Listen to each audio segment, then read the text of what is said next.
सुन रहे हैं NS radio, Himachal का अपना रेडियो। आप सुन रहे हैं NS radio, radio Araria 90.4 FM। मैं हूं आपका दोस्त आरजे धीराज और हम लेकर आए हैं अररिया जिले से एक अत्यंत महत्वपूर्ण सूचना, जिसका सीधा संबंध आपकी आर्थिक प्रगति और सरकारी योजनाओं के लाभ से है। प्रबंध निदेशक बिहार राज्य अल्पसंख्यक वित्तीय निगम पटना के दिशा निर्देशों पर अररिया जिला प्रशासन ने एक बड़ा कदम उठाया है। जिला पदाधिकारी अररिया के आदेशानुसार जिले में एक विशाल ऋण वसूली कैंप का आयोजन किया जा रहा है।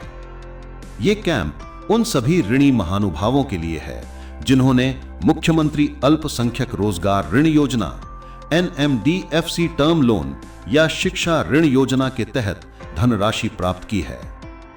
इसका मुख्य उद्देश्य क्या है?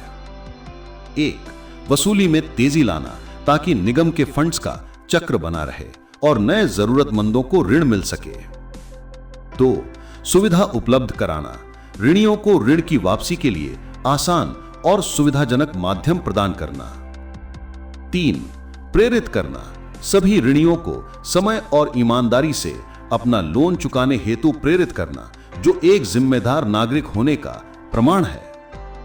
तो इस अवसर का लाभ उठाने के लिए आपको कहां पहुंचना है? स्थान: समाहरणालय परिसर अररिया में स्थित DRDA सभा भवन का प्रांगण। तारीख: ये कैंप 24 नवंबर 2025 से शुरू होकर 29 नवंबर 2025 तक चलेगा, यानी आपके पास पूरे 6 दिन का समय है। जिला पदाधिकारी महोदय ने जिला निगम प्रभारी कार्यालय अररिया और जिला अल्पसंख्यक कल्याण कार्यालय के कर्मियों को निर्देश दिया है कि इस कैंप का प्रचार प्रसार वृहद स्तर पर सुनिश्चित करें। हम सभी ऋणी भाइयों और बहनों से अपील करते हैं कि अपने दस्तावेजों के साथ निर्धारित समय पर कैंप में पहुंचें। अपना ऋण चुकाना न केवल आपकी जिम्मेदारी है, बल्कि यह बिहार के विकास में आपकी सीधी भागीदारी भी है।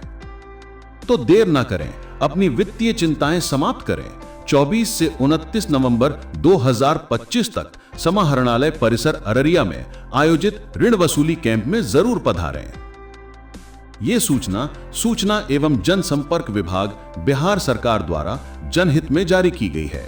और हां, यदि आप इस कार्यक्रम को कहीं भी कभी भी सुनना चाहते हैं तो बस प्ले स्टोर में जाइए और NS radio Araria app download कीजिए। आप अपने मूल्यवान प्रतिक्रिया और सुझाव वहीं पर हमें भेज सकते हैं। आप सभी का बहुत बहुत धन्यवाद। मैं हूं आपका दोस्त आरजे धीरज। नमस्कार।